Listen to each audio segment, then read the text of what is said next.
ইরাককে কীভাবে ধ্বংস করা হয়েছে, প্যালেস্টাইনকে কীভাবে ধ্বংস করা হয়েছে, আর সেই জায়গায় পার্শ্ববর্তী মুসলমান রাষ্ট্রগুলো সবাই নিশ্চুপ, এমনকি অনেক জায়গায় নিশ্চুপ না, প্রতিপক্ষ বা বিপক্ষ শক্তির সাথে হাত মিলিয়েছে। এটা তো কোনোভাবে কাম্য হতে পারে না। আমরা যদি আমাদের ধর্ম যদি ইসলাম হয়ে থাকে, আমরা মুসলমান যদি হয়ে থাকি, তাহলে তো এটা আল্লাহ বলেছেন একটা মুসলমানের দুঃসময়ে তার পাশে আমাকে দাঁড়াতে হবে, এটা আমার ইমানি দায়িত্ব। কিন্তু সেটা কিন্তু আজকে হচ্ছে না। তো যে কারণেই বলবো যে আমাদের আসলে বাংলাদেশেও দেখেছেন যে আমরা বিভিন্ন অবস্থায় ছিলাম।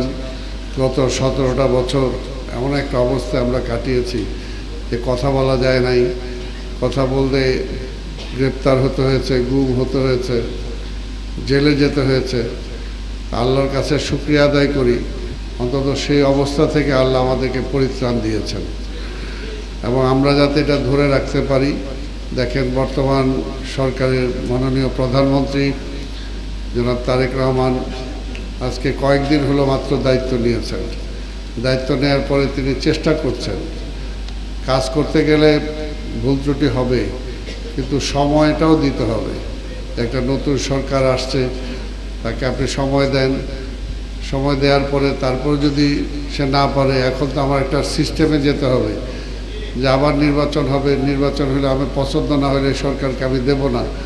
কিন্তু দেশটা তো একটা অরাজকতার চরম পর্যায়ে চলে গেছিল। আবার দেখেন বসতে না বসতে মধ্যপ্রাচ্যের যুদ্ধের কারণে আজকে বাংলাদেশের অর্থনীতির অবস্থাও এটা একটা এফেক্ট করবে। যদিও আমরা দেখতে পাচ্ছি যে তেলের সমস্যা নাই, কিন্তু জনগণ এমন একটা অবস্থা করে ফেলতেছে যে মনে হয় যে কী জানি হয়ে গেল। তা আমাদের তো মুসলমান, আমরা সব কিছুতে ধৈর্য ধারণ করতে হবে এবং যারা ধৈর্য ধারণ করে আল্লাহ তার পক্ষেই থাকে। তা আমাদেরকে ধৈর্য ধারণ করতে হবে। বিশেষ পরিস্থিতি যদি হয়েই যায়, সেই পরিস্থিতি আমাকে মোকাবেলা করতে হবে এবং সেখানে সরকার আপনার পাশে আছে, সরকারকে সহযোগিতা করতে হবে, সরকার আপনার পাশে থাকবে। আজকে সেই কারণেই বলবো যে আজকে রমজান মাস চলছে, আমি পবিত্র রমজানের আপনাদের শুভেচ্ছা জানাই, অগ্রিম ঈদ মোবারক জানাই। আপনারা আমাদের সরকারের জন্য দোয়া করবেন, আমার জন্য দোয়া করবেন। আপনারা জানেন যে আজকে মাননীয় প্রধানমন্ত্রী আমাকে ঢাকা সিটি কর্পোরেশনের প্রশাসকের দায়িত্ব দিয়েছেন। প্রশাসক তো এটা সাময়িক, আমাকে যদি এখানে থাকতে হয় তাহলে আগামীতে আপনাদের ভোটে নির্বাচিত হয়ে মেয়র হতে হবে। তা আমি তো আপনাদের সমর্থন চাই, কি বলেন? আপনাদের সমর্থন চাই, আপনাদের সাথে থাকতে চাই, আপনাদেরকে পাশে নিয়ে। এই দীর্ঘদিন এই মহানগরীতে কাজ করেছি, একসময় ঢাকা শহরে এই এলাকার চেয়ারম্যান ছিলাম, তারপরে কমিশনার ছিলাম, তারপর ডেপুটি মেয়র ছিলাম, আবার আজকে বহু বছর পরে সেই সিটি কর্পোরেশনের আজকে মেয়র হিসেবে দায়িত্ব পেয়েছি। তো সব কিছুই আল্লাহর ইচ্ছা।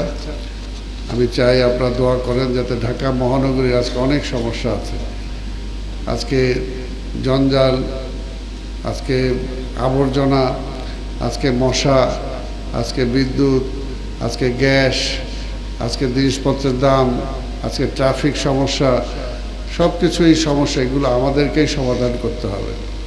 আর আমরা বিশেষ করে বলতে চাই যে আজকে মশার যে অবস্থা, দেখেন যদি আবর্জনা হয়, এই আবর্জনাটা কারা করে? আজকে পলিথিন ব্যবহার করে বিভিন্ন ড্রেনগুলো আজকে বন্ধ হয়ে যাচ্ছে। বন্ধ হয়ে যাওয়ার কারণে সেখানেই পানি জমে, সেখানে মশা উৎপাদন হয়। এই যে নাগরিকরা সচেতন হতে হবে। সিটি কর্পোরেশন পরিষ্কার করে গেল, আবার আপনারা দোকান টাকান ঝাড়ু দিয়ে আবার রাস্তার মধ্যে ময়লা ফেলে দিলেন, তাহলে তো এটা হবে না। এটা একটা সময় ঠিক থাকা লাগবে যে এই সময় আমি ফেলবো, এই সময় তারা ময়লাটা নিয়ে যাবে। সারা পৃথিবীতেই কিন্তু এটা, কিন্তু আমাদের এখানে আজকে দেখেন এই মার্কেটের চতুর্দিকে দেখেন হকার সব, অর্থাৎ দোকান, রাস্তা পাট সব বন্ধ। এটা একটা সিস্টেমে আনতে হবে, হকারদেরকেও রাখতে হবে। আজকে রিক্সার জন্য যে অবস্থা, তাদেরও চলাচলের ব্যবস্থা থাকতে হবে। কিন্তু সব কিছু যদি একটা সিস্টেমের মধ্যে আমরা না আনতে পারি, তাহলে অচল হয়ে যাবে, স্থবির হয়ে যাবে। আমাদের চলাচলের রাস্তা যদি আমরা সেটাকে খোলা না রাখি, ফুটপাথটা যদি খোলা না রাখি, তাহলে আমরা কিভাবে ঢাকাটাকে কীভাবে পরিষ্কার করতে পারবো? তো সেটার জন্য সবার দরকার। আমরা ঈদের পরে, এখন আমরা যেহেতু ঈদ সামনে, কিছুই বলছি না, ঈদের পরে সবাইকে নিয়ে আমরা বসার চেষ্টা করব, বসে এটাকে একটা শৃঙ্খলায় আনার জন্য চেষ্টা করব। আর সেখানে ওলামায়ে একরামরা কিন্তু একটা ভালো ভূমিকা পালন করতে পারে। আপনারা যদি মানুষকে বুঝান তাহলে সেই কথাটা কিন্তু তারা অনেকটা গুরুত্বের সাথে নেয়। কাজে আপনারও বিভিন্ন জায়গায়, এই ঢাকা শহর আমার, এই ঢাকা শহর আজকে আমার জামা কাপড় যদি আমি পরিষ্কার না রাখি তাহলে কে করে দিবে? কাজে ঢাকা শহরকে পরিষ্কার রাখার দায়িত্ব আমার, আপনারা অর্ধেক দায়িত্ব, সিটি কর্পোরেশন অর্ধেক দায়িত্ব। কাজে সেই ভূমিকাটা আমাদের সবাই পালন করতে হবে। তো যাই হোক, রমজান মাস, আমি আপনাদের আর ধৈর্যচ্যুতি ঘটাতে চাই না, এবং ধর্মীয় যে সমস্ত আলোচনা সেগুলো আপনারা করবেন। এবং ধর্মের আজকে বাঁচার একটাই পথ, ধর্মটাকে যদি আমি আঁকড়ে ধরতে পারি, ধর্মটা আঁকড়ে না ধরলে এই মুহূর্তে বাঁচার আর কোনো পথ নাই। আমি একজন মুসলমান হিসাবে সত্যিকারের মুসলমানের যে পথ, ইসলামের যে পথ, সেটা যদি অনুধাবন করতে পারি, সেই পথে যদি চলতে পারি, তাহলে কিন্তু সমাধান হবে, তা নাহলে হবে না। এখন আমরা সবাই সব চাই, কেউ নিজের জন্য, সেও 10 জনের জন্য না, সবার জন্য না, কিন্তু আমাদের সবাইকে নিয়েই বাঁচতে হবে। আজকে বাংলাদেশেরও তেমনি অনেক সমস্যা, ঢাকা শহরে অনেক সমস্যা। এগুলো থেকে উত্তরণ ঘটতে হলে আমাদের সবাইকে একসাথে আমাদের কাজ করতে হবে। আমি আপনাদের সবার সহযোগিতা চাই। আমি আবার আমার জন্য দোয়া চাই, আমাদের মাননীয় প্রধানমন্ত্রী জনাব তারেক রহমানের জন্য দোয়া চাই। দোয়া করবেন আল্লাহ যাতে তাকে ধৈর্য দেয়, তাকে সহনশীলতা দেয়, তাকে সেই বুদ্ধিমত্তা দেয়, যাতে এই দেশটাকে একটা পর্যায়ে তিনি নিয়ে যেতে পারেন। আপনাদের সবাইকে ধন্যবাদ। আসসালামু আলাইকুম ওয়া রাহমাতুল্লাহি ওয়া বারাকাতুহু।